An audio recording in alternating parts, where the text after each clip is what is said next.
Here's some perspective on Deebo, John. I don't know if you saw this tweet from the NFL on ESPN. Deebo Samuel's the first receiver in NFL history to have 1,000 receiving yards, 5 receiving touchdowns, and 5 rushing touchdowns in the same season. That's remarkable. And there's a lot of season left. Yeah, I mean, I saw Kyle say that he's seen Deebo now long enough and been around him long enough to know when he stops, something's wrong. And he mentioned last year at Washington, or I guess 2 years ago against the football team, maybe it was last year, that it happened. And there was another time last year where he pulled up with his hamstring. And like Deebo is a good judge of his own body.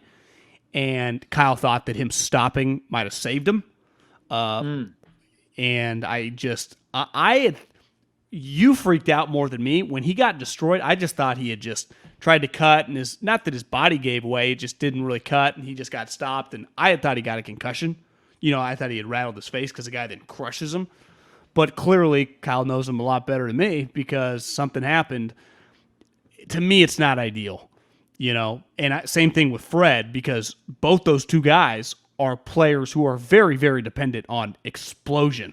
And last time I checked, a hamstring for Fred, who is a cover run-around linebacker, and Deebo, who, I don't know, like you said, is shattering records, that's a little scary. Like, it'd be one thing, like Elijah Mitchell shatters his finger, which I'm sure hurt like a mother. Didn't notice it at all, right? It's like, whatever, it's a finger, and he can just shoot that bad boy up, play through it, and it doesn't even have... These two injuries, I think both, and I understand Deebo's is bigger because he has been, Fred's had for his standards a down season. But if Deebo's the second best player on the team beside Trent, Fred's still a top 5 or 6 player in this team. They're lucky that Seattle is leaking oil would be an understatement. They're on the side of the road with multiple shattered tires and rims and doors missing and a window's now off, right? Because if this was normal Seattle, you'd be like, oh, they'd be fucked. Specifically, if it was normal Russ, like elusive Russ, like who would be? So you have to score with them, and you got to chase them, right? Yeah, who would you have number 1 chasing them? Yeah, once 51's been playing well. He has been. Yeah, he has been really well. I saw a great. Has so much experience in this rivalry, specifically against this quarterback. Yeah, and I think the way Deebo's playing right now, like. Every Niner person's thinking this, watching Seattle, be like, and we're on a text thread with multiple people. No one thinks that Seattle's going to have 10 points going in the fourth quarter against the 49ers. Everybody's scared. Yeah. So there is, Steve Kerr appropriate fear. There ain't a soul that watches the 49ers that thinks this bad boy is going to be a cakewalk, right? And it's not. But they've been scoring with Deebo. He's been like getting multiple touchdowns a game. So where do they get the points? Where they do? They have to throw it more. That means Jimmy. That means scary. That means he throws picks. Now, luckily, do you see what's his name just tied his career high last night for 2 picks in a season? Jamal Adams. No, he just eclipsed his career high. I guess his career high was 1, and that last night was a second pick. And Jamal Adams, 2 weeks in a row, has basically gone Olay on the goal line. Just let a guy run by him. You think it's the worst trade in NFL history? I know it's one of the worst trades in NFL history. I have to think about it a little more if it's the worst trade in NFL history, but it's one of the worst trades in NFL history, yeah. But a buddy texted me and asked me that today. Like Goff and Wentz, those guys were disastrous contracts, but both of them were worth it for those teams, right? Yeah. The Rams got to a Super Bowl, and Wentz indirectly won them a Super Bowl. Kind of. Wentz he got hurt, but both of them traded multiple ones to get those guys, and then paid them an astronomical amount of money. Wentz looked like an MVP until he got hurt one year. It's like, to me, this is not even this is non-productive, and it's not even smart. Like, I don't even get the logic. I understand going all in. If you think that's the quarterback, go all in. If you're wrong, you're wrong. But I get it. This thing is bananas. Well, he's not, like, let's say the 49ers traded Deebo Samuel this offseason for 2 1s and a 2. Be like, holy shit, right? But you'd be like, well, you're getting one of the best players in the NFL. Now, short sample size, he's been injured. The thing with Jamal Adams is, like, he was just a tackling linebacker that played safety. It's like, well, he can't really cover. Like, what is he even, right? Like, what is it even? At least Jalen can lock down and play, corner. But the problem is for Jalen is that they don't even use him as like a, they didn't isolate him. Devontae had 8 catches for like 100+ yards against them. It's like, why don't you just chase him around?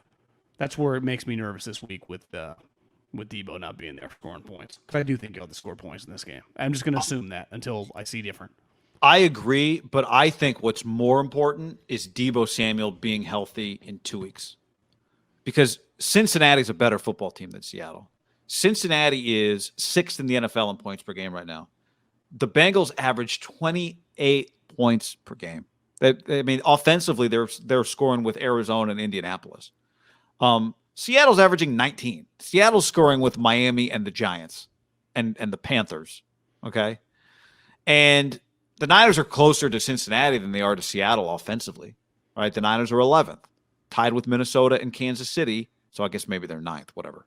But they're all 3 of those teams are 25.5 points a game. Deebo Samuel is, again, appropriate fear for Seattle. But all the evidence we have in front of our eyes right now tells us that Cincinnati is the game that you're going to have to score more points than Seattle. You need him back in a week. You see that game got moved up too. It got moved.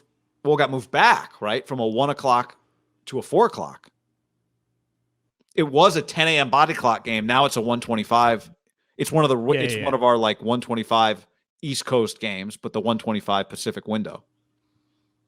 So it's an afternoon game now on the West Coast. Yeah, so an upgrade, right? I think that's better for the Niners, right? Yeah, I just mean it's always they put better games in that afternoon slot, is what I'm saying. Yep. Yeah, I agree. That to me, the question with Deebo is this a 2-week injury or is it a 1-week injury?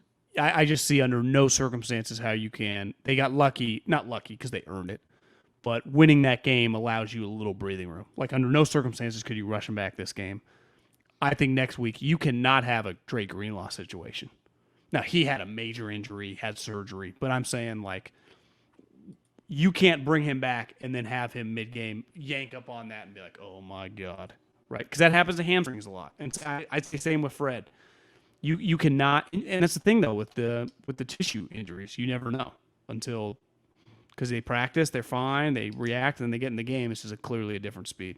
Yeah, I know that part. I wish it was just like the Elijah Mitchell, a broken finger or something. Not that you wish it was anything, but I'm going to be on pins and needles the rest of the year, I think, when it comes to Deebo, even when he comes back.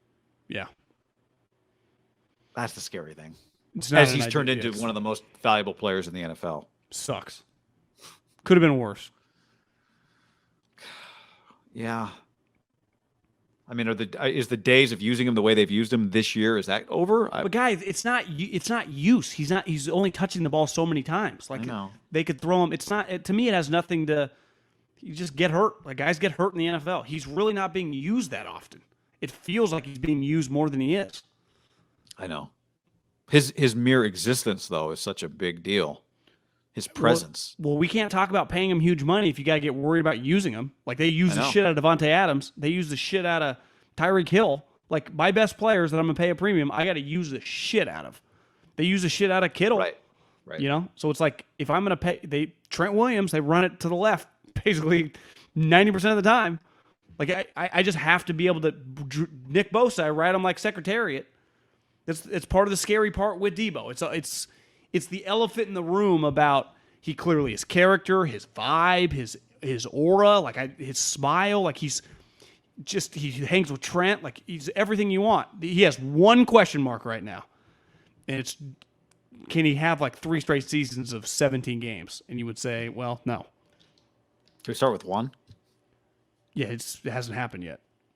And he goes back to college, like he was just one of those guys clearly who's a 36th pick in the draft, I think. If he has a fully healthy college career, he's probably picked 20, right? Well, I had somebody tell me, I'm glad you just reminded me of this. Somebody told me yesterday that one of the Raven scouts really wanted to draft Deebo. Well, he feels like a Raven, doesn't he? It feels like, and it made total sense. And the Can response you imagine was, how good he would be with Lamar in the backfield? Holy shit. I'm not drafting a running back that high, was the answer they got. That's what Ozzie told the scout. I don't know if it was Ozzie, but somebody was like, we're not taking a running back that high.